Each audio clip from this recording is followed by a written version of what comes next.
आपके अपने YouTube channel पर एक कहानी हम आपको सुनाने वाले हैं, जिस कहानी को प्रत्येक स्त्री और पुरुष को ध्यानपूर्वक शुरू से लेकर अंत तक सुनना चाहिए, क्योंकि इस कहानी को सुनने से प्रत्येक तीर्थों का फल प्राप्त होता है और साथ ही साथ भगवान भोलेनाथ और माता पार्वती का एक साथ आशीर्वाद प्राप्त होता है।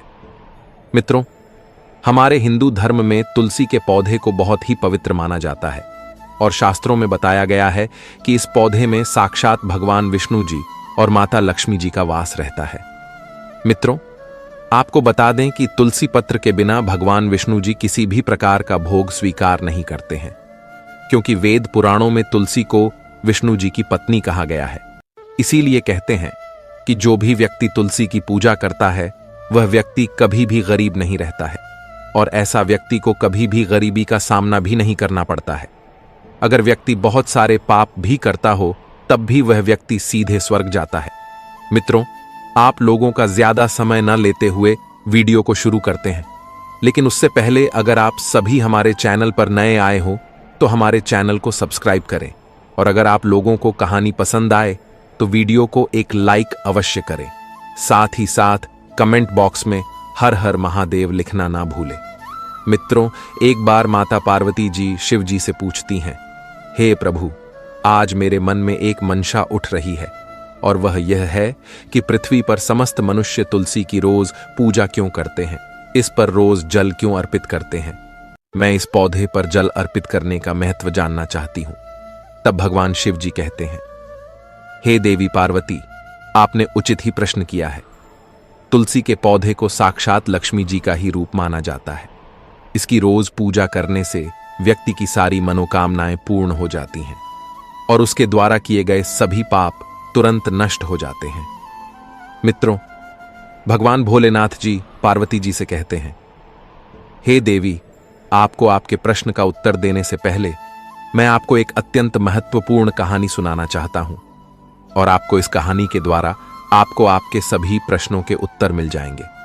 तब माता पार्वती जी कहती हैं, हे प्रभु, आप इस कहानी को सुनाना आरंभ करें। मैं आपको विश्वास दिलाती हूं कि मैं इस कहानी को शुरू से लेकर अंत तक ध्यान से पूरा सुनूंगी। तब भगवान शिव जी माता पार्वती जी से कहते हैं, हे देवी, किसी समय की बात है, किसी नगर में सुरेश नाम का एक सेठ रहता था। वह स्वभाव से भ्रष्ट और कपटी बुद्धि वाला था और वह हमें हमेशा ही झूठ बोलता था। उसका मन बहुत ही चंचल था। इस वजह से उसका मन सदा ही बुरे कामों में लगा रहता था। वह जुए और स्त्रियों के साथ विषभोग करने में ज्यादा रुचि रखता था। वह कभी भी किसी की भी मदद नहीं करता था और वह ईश्वर की पूजा पाठ आराधना भी नहीं करता था। उसका पूरा मन तो दूसरों के धन में लगा रहता था। वह दूसरों के धन को देख देख कर ईर्ष्या करता रहता था। वह दिन में तो कमाता था, लेकिन रात में वैश्या के साथ भोग विलास करता था। इस प्रकार से वह अत्यंत पापी सेठ अपना जीवन सिर्फ पाप करने में ही व्यतीत कर रहा था। उसने अपने मुख से कभी भी ईश्वर का नाम तक नहीं लिया था और ना ही उसने कभी भी ईश्वर की पूजा पाठ तक नहीं की थी। इस प्रकार से पाप करते हुए उसे कई वर्ष गुजर जाते हैं। फिर एक दिन वह एक नगर के पास पहुंचा। उस नगर के समीप से यमुना नदी प्रवाहित होती थी। उस नदी में स्नान करने के लिए दूर दूर से लोग आते थे। उस नदी के किनारे एक कुटिया बनी हुई थी। वह सेठ उसी कुटिया के पास पहुंचा और उसने देखा कि उस कुटिया में सिर्फ एक बूढ़ी काकी रहती थी। वह भगवान विष्णु की स्तुति करने में मग्न थी। फिर वह पाखंडी सेठ उसी बूढ़ी काकी के पास रुक जाता है और उस बूढ़ी काकी के पास रुककर उसे भी श्री हरि विष्णु जी का नाम सुनने का पहली बार मौका मिल जाता है। मित्रों, शिव जी कहते हैं, हे देवी, वह सेठ उसी नगर में 2-3 महीने रुक जाता है और फिर वहां पर कुछ लोग आकर वहां की गाय माताओं और उस बूढ़ी काकी को भोजन कराते हैं। तो वह सेठ उस बूढ़ी काकी के साथ भोजन करने लगता है।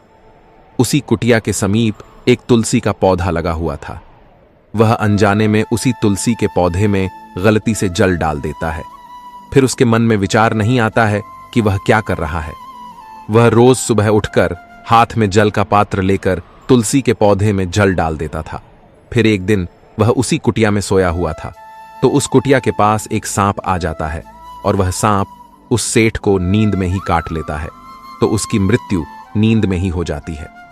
सुबह जब वह बूढ़ी काकी उस सेठ को बेहोशी की अवस्था में देखती हैं, तो वह बूढ़ी काकी उस सेठ के मुख में तुलसी पत्र का जल डाल देती है। फिर उस बूढ़ी काकी को पता चलता है कि उस सेठ की मृत्यु हो चुकी है। उस सेठ की मृत्यु के बाद उस स्थान पर यमराज के दूत जाते हैं और उस सेठ को घसीटते हुए यमलोक लेकर जाने लगते हैं। तभी अचानक ही रास्ते में वह सेठ बहुत ही तीव्र ध्वनि में कहने लगता है, हे यमदूत, आप मुझे इस सुंदर नगर से कहां लेकर जा रहे हो? क्या आप मुझे बताने का कष्ट करेंगे कि मेरी मृत्यु कैसे हुई है? तब धर्मराज जी के दूतों में से एक दूत उस सेठ से कहने लगता है, अरे पापी मनुष्य, तूने तो जन्म से लेकर मृत्यु तक बहुत सारे पाप किए हैं, इसीलिए तेरे इन्हीं पापों के कारण ही तुझे एक काले सांप के काट लेने की वजह से तेरी मृत्यु क्षण भर में ही हो गई।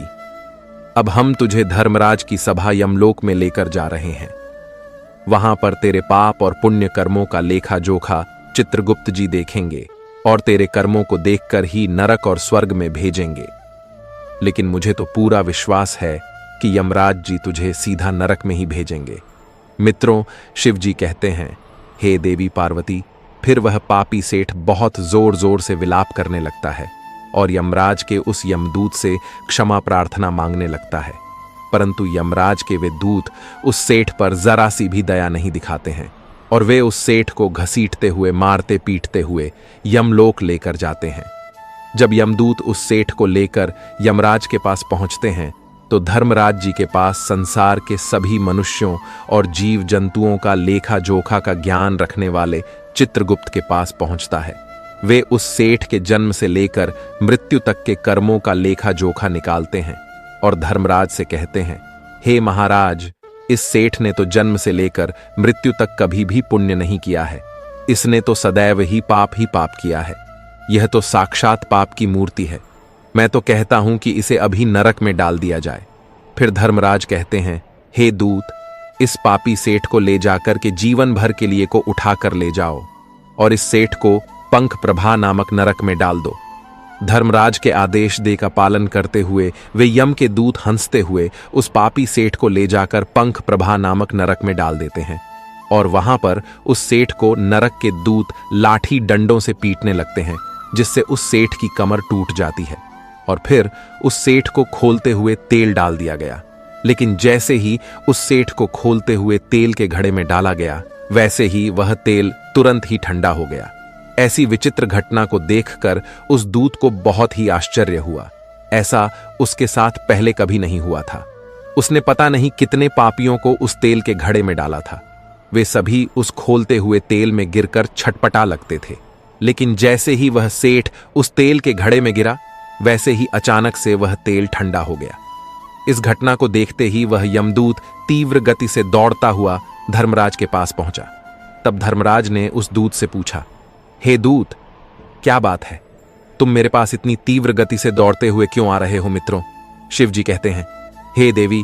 फिर वह दूत धर्मराज से कहता है, हे धर्मराज, आपने जिस सेठ को पंख प्रभा नरक में डालने के लिए कहा था, हमने जैसे ही उस सेठ को खोलते हुए तेल के घड़े में डाला, वैसे ही उस अग्निकुंड की अग्नि बुझ गई और वह खोलता हुआ तेल भी ठंडा हो गया। ये सब सुनने के बाद धर्मराज उस दूत से कहते हैं, हे दूत, यह तो बहुत ही विचित्र घटना है। यह कैसे हो सकता है? ऐसा तो पहले कभी भी किसी के साथ नहीं हुआ। उनके मन में कई सारे प्रश्न उठ रहे थे और वे इन सभी प्रश्नों का उत्तर जानना चाहते थे। तभी अचानक ही उस स्थान पर भगवान श्री कृष्ण पधार हैं। तो वे भगवान श्री कृष्ण को देखकर अत्यंत प्रसन्न हो जाते हैं और उन्हें प्रणाम करके उनका अभिनंदन करते हैं। फिर धर्मराज श्री कृष्ण से कहते हैं, हे प्रभु, आपने मुझे बहुत ही उचित समय पर दर्शन दिए हैं। आज मैं बहुत ही परेशान हूं, क्योंकि आज हमने एक अत्यंत पापी सेठ को पंख प्रभा नरक में गिरा दिया है। परंतु जैसे उस सेठ को खोलते हुए तेल में डाला गया, उसके गिरते ही उस घड़े का अग्निकुंड बुझ चुकी है और खोलते हुआ तेल भी शीतल बन गया है।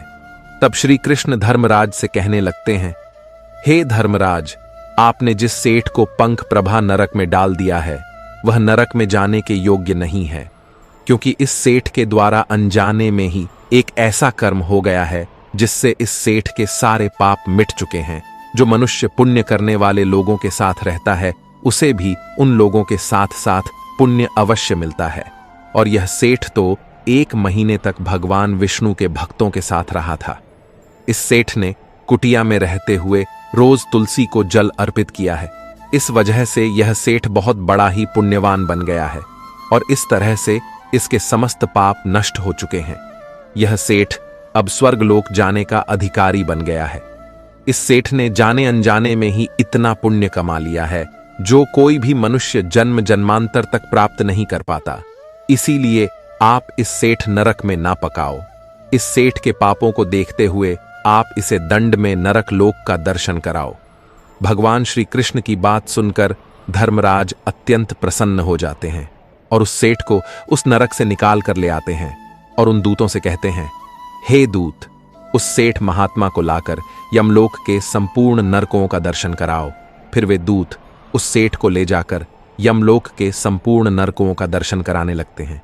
इस तरह से वे दूत उस सेठ को यमलोक के संपूर्ण नरकों का दर्शन कराते हैं और फिर उस सेठ को यमलोक में ले जाते हैं और फिर वह सेठ धर्मराज का दूत बन जाता है और वह भी दूसरे दूतों की तरह ही पृथ्वी पर जीव जंतुओं के प्राण हरने लगता है।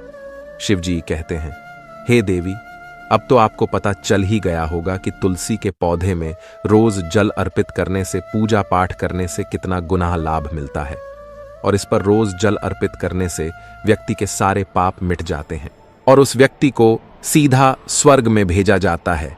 तब माता पार्वती जी कहती हैं, हे प्रभु, आपने मुझे बहुत ही महत्वपूर्ण ज्ञान दिया है, परंतु आप मुझे यह बताने का कष्ट करें कि तुलसी को जल अर्पित करते समय मनुष्य को किन बातों का विशेष करके ध्यान रखना चाहिए।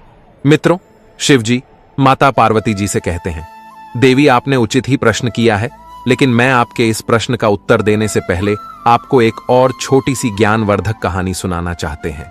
इस कहानी के द्वारा आपको आपके प्रश्न का उत्तर मिल जाएंगे। तब माता पार्वती जी कहती हैं, हे प्रभु, आप वह कहानी सुनाएं, मैं उस कहानी को सुनने के लिए उत्सुक हूं। मित्रों, शिवजी कहते हैं, हे देवी, किसी नगर में एक ब्राह्मण अपने परिवार के साथ रहता था। उसकी 2 पुत्रियां थीं और जब वे दोनों बड़ी हुईं तो उस ब्राह्मण ने अपनी दोनों पुत्रियों का विवाह अच्छे घरानों में करा दिया।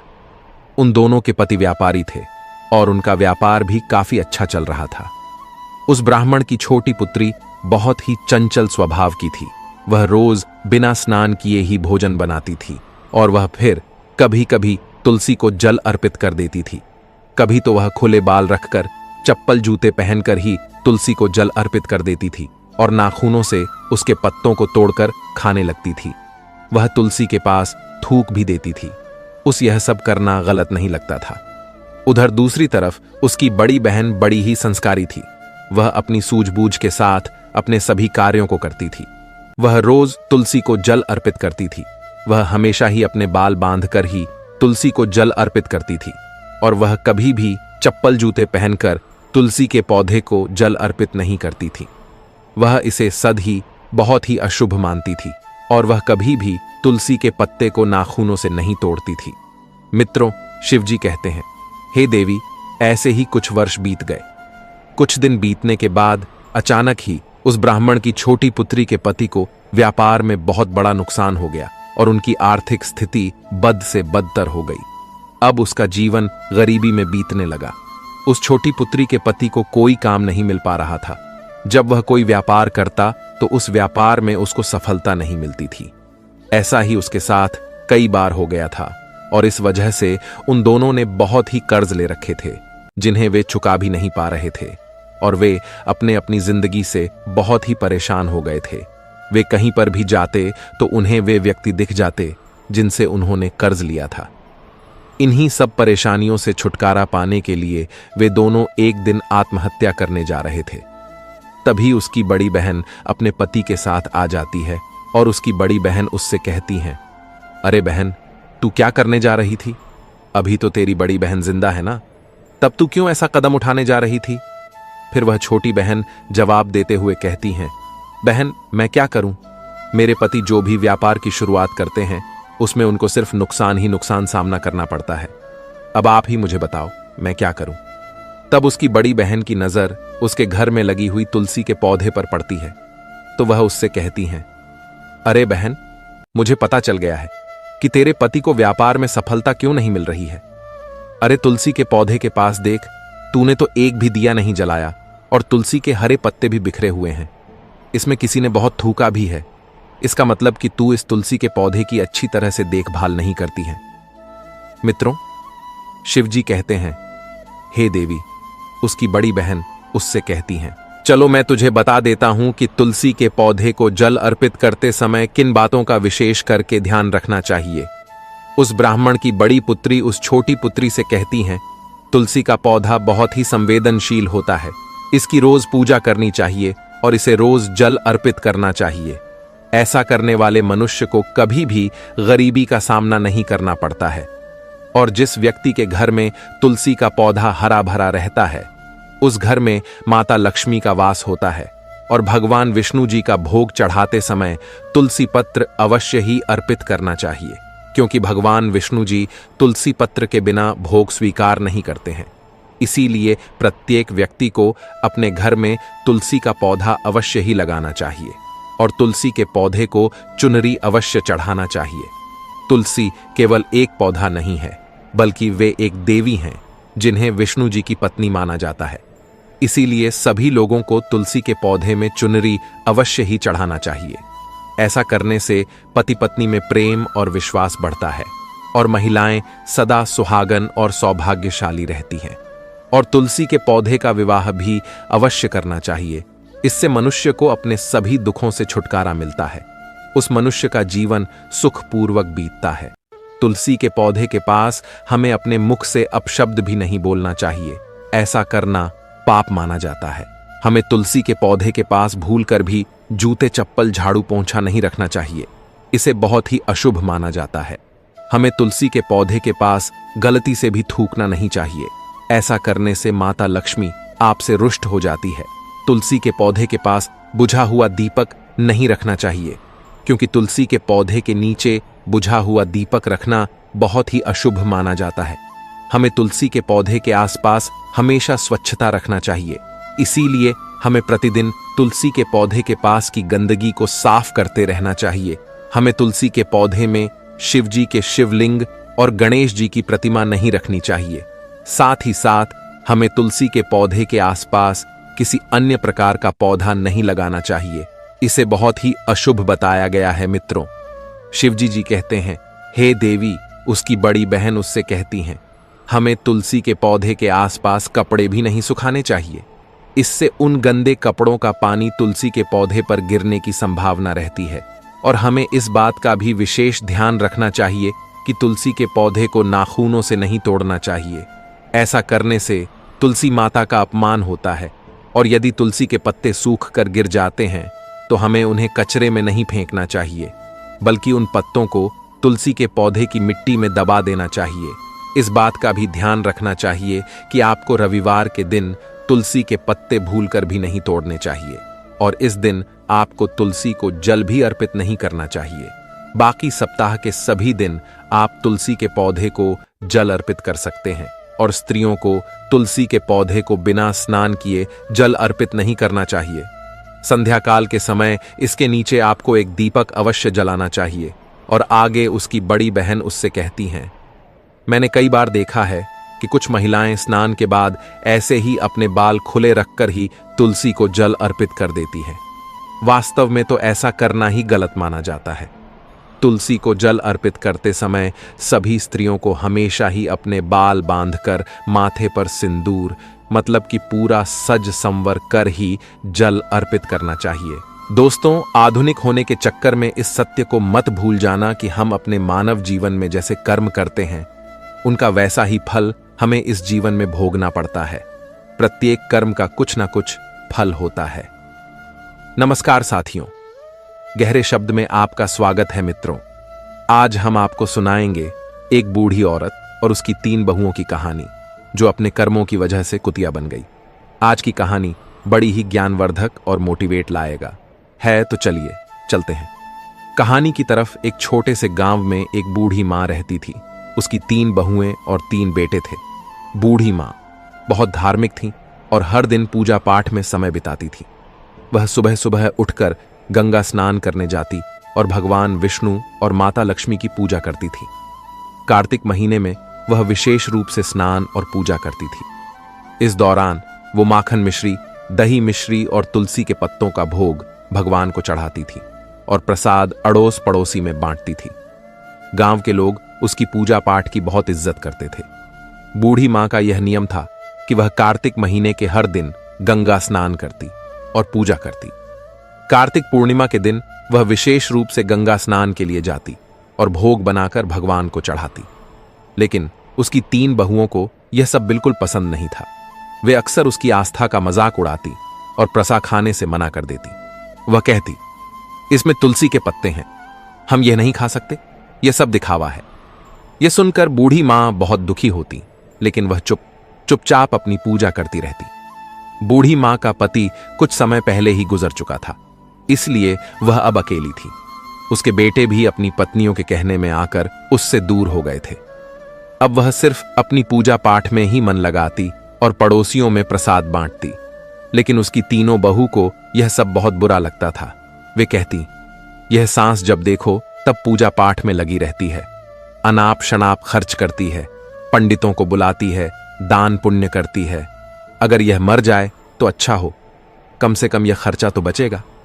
बूढ़ी मां ने अपने तीनों बेटों को बड़े प्यार से पाला था। उसने और उसके पति ने मिलकर उनकी परवरिश की थी। लेकिन अब जब उसे अपने बेटों की सबसे ज्यादा जरूरत थी, तब वे उससे मुंह मोड़ चुके थे। बूढ़ी मां दिन रात भगवान से प्रार्थना करती और अपने बच्चों के लिए आंसू बहाती। वह कहती, हे भगवान, मैंने तो कभी किसी का बुरा नहीं चाहा, फिर मेरे साथ ऐसा क्यों हो रहा है। एक दिन बूढ़ी मां अपने भगवान विष्णु और माता लक्ष्मी के सामने बैठी प्रार्थना कर रही थी। उसकी आंखों में आंसू थे और वह भगवान से कह रही थी, हे भगवान, मुझे इस दुख से मुक्ति दिलाओ, मेरे बच्चों का भला करो और उन्हें सही रास्ता दिखाओ। इस तरह बूढ़ी मां ने अपने पूजा पाठ और दान पुण्य के नियमों को नहीं छोड़ा। लेकिन उसकी तीनों बहुओं ने ठान लिया था कि वे अब इस घर में नहीं रहेंगी और बंटवारा करके अलग हो जाएंगी। वे सोचती थीं, अगर हम अलग हो जाएं तो अपनी मर्जी से रह सकेंगे और सांस की पूजा पाठ के खर्चे से बच सकेंगे। तीनों बहुओं ने एक दिन आपस में बात की और बंटवारे की योजना बनाई। उन्होंने अपने पतियों से कहना शुरू किया कि अब हमें अलग हो जाना चाहिए। छोटी बहू ने अपने पति से कहा, देखिए, बड़े भैया के बच्चे बड़े हो रहे हैं और हमारे बच्चे छोटे हैं। हमें अभी बहुत मेहनत करनी है, बच्चों को पढ़ाना है। अगर हम अलग हो जाएंगे तो अपने बच्चों की अच्छी तरह से देखभाल कर पाएंगे। सांस का खर्चा बहुत ज्यादा है, हर समय पूजा पाठ में लगी रहती है और बहुत पैसा खर्च करती है। मझली बहू ने भी अपने पति को समझाया, देखिए, अब बंटवारा हो जाना चाहिए, हम अपनी मर्जी से रहेंगे, क्या खर्चा करना है क्या नहीं करना है यह हम खुद तय करेंगे। सांस के नखरे और खर्चे अब बर्दाश्त नहीं होते, हमें अलग रहकर अपने बच्चों का ध्यान रखना है। बड़ी बहू ने भी अपने पति से यही बात कही। बच्चे बड़े हो रहे हैं, कल उनका शादी ब्याह करना है, पैसे कमाते रहेंगे और सांस का खर्चा करते रहेंगे तो कैसे चलेगा। हमारे बच्चों का भविष्य सुरक्षित करना है तो हमें अलग होना ही पड़ेगा। तीनों बहुओं ने अपने अपने पतियों को समझा बुझाकर उनके मन में बंटवारे की बात डाल दी। तीनों भाई अब बंटवारे के लिए तैयार हो गए। गांव के पंचों को बुलाया गया और घर का बंटवारा करने की बात हुई। तीनों बहुएं भी बंटवारे में हिस्सा लेने के लिए तैयार हो गई। गांव के पंचों ने घर का 4 हिस्सों में बंटवारा किया। 3 बेटों के लिए और एक बूढ़ी मां के लिए घर का सारा सामान भी 4 हिस्सों में बांट दिया गया। बूढ़ी मां अब अकेली रह गई। पंचों ने अपना फैस सुनाया और चले गए।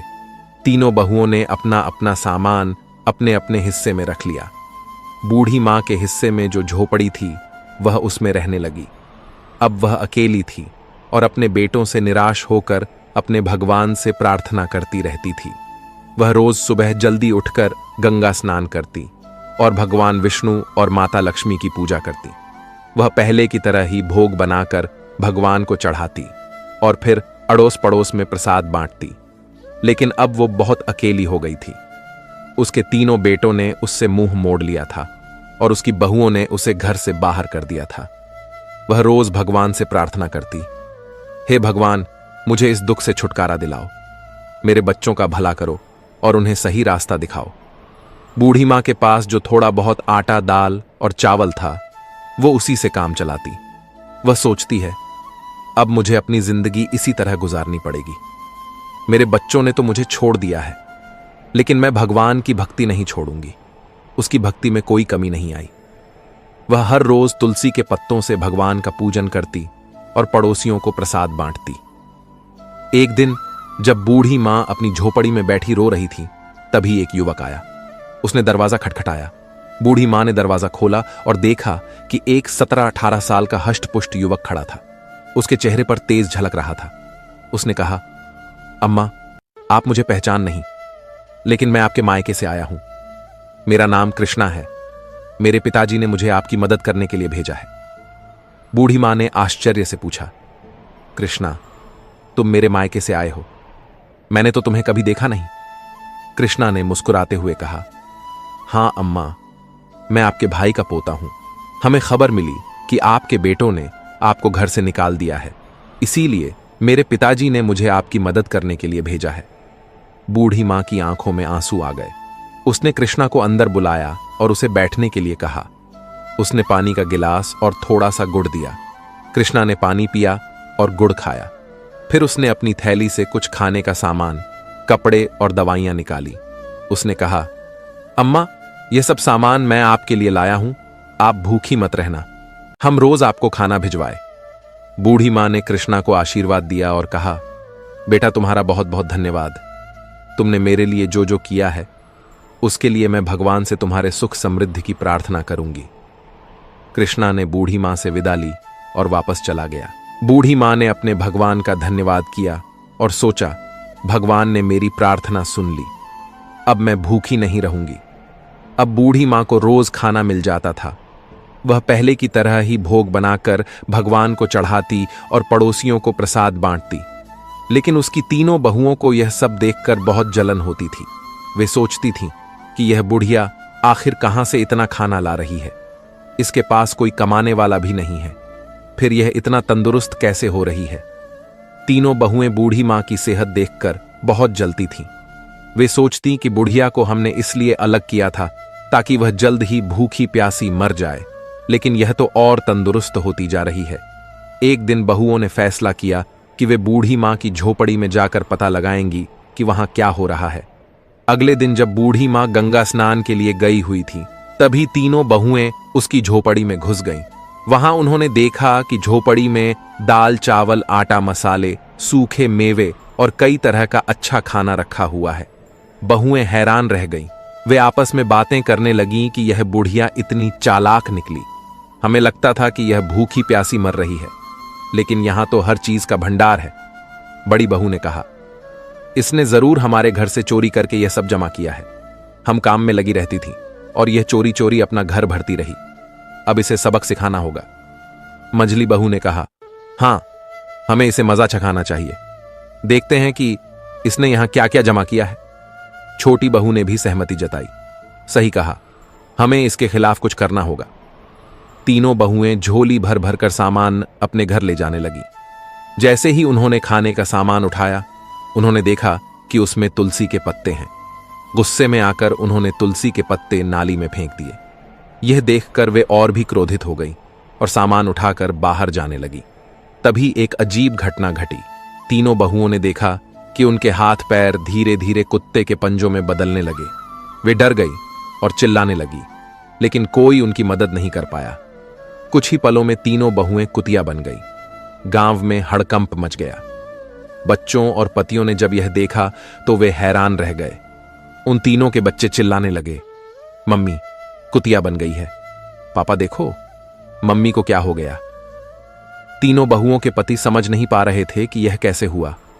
उन्होंने कोशिश की कि कुतिया को घर से बाहर भगाएं, लेकिन वे घर छोड़ने को तैयार नहीं थी।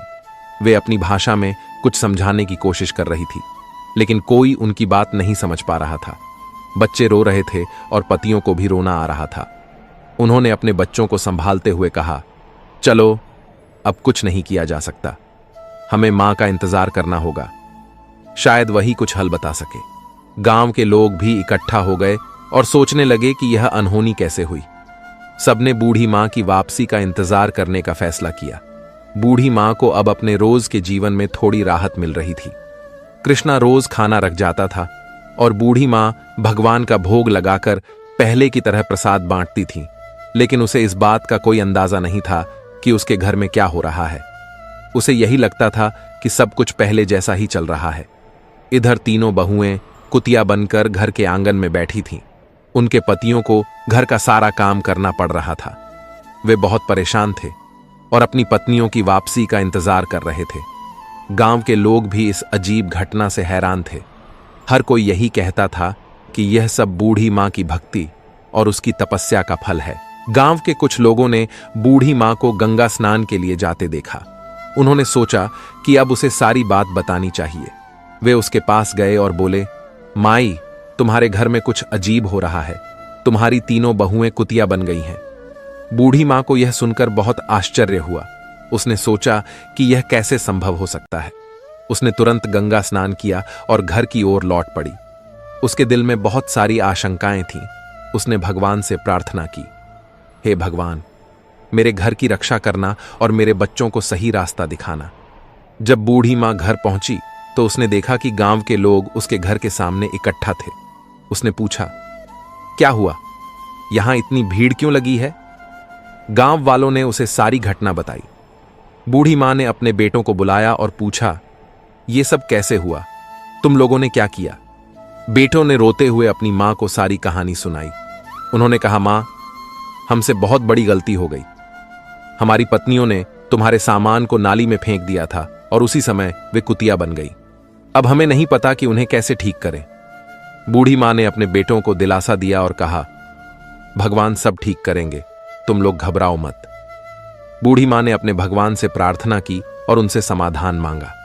उसने सोचा कि शायद किसी साधु बाबा के पास इसका समाधान हो सकता है।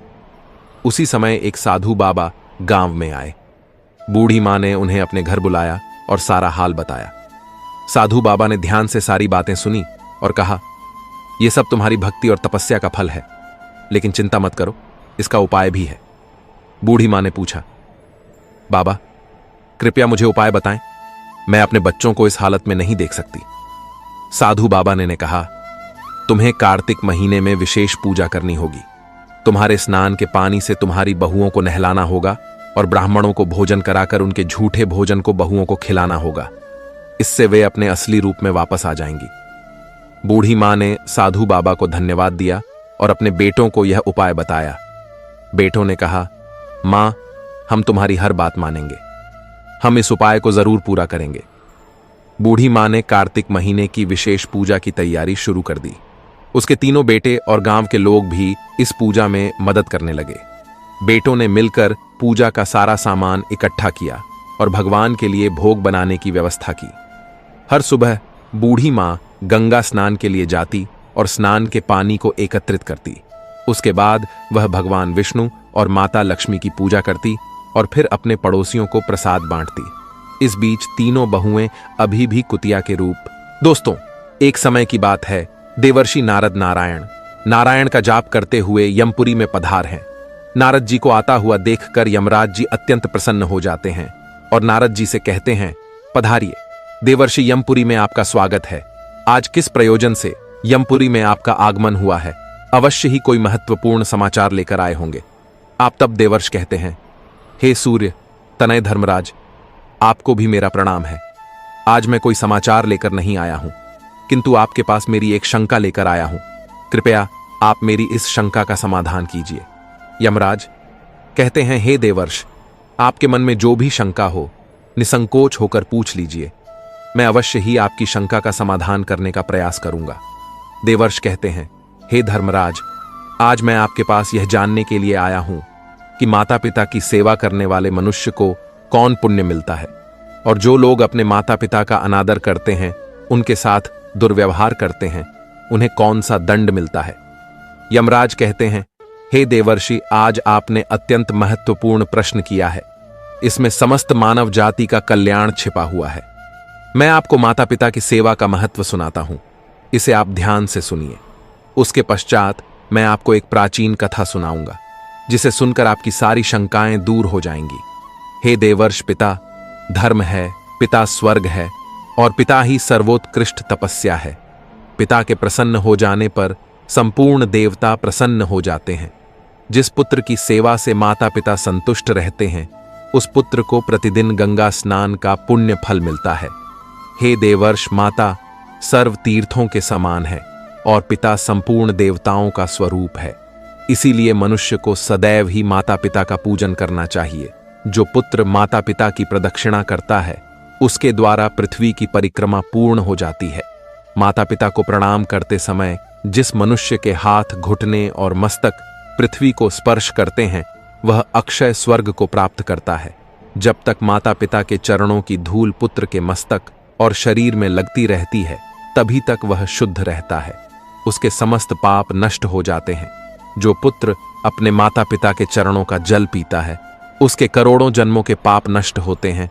किंतु जो नीच पुरुष माता पिता की आज्ञा का उल्लंघन करता है, वह प्रलय के अंत तक नरक में निवास करता है।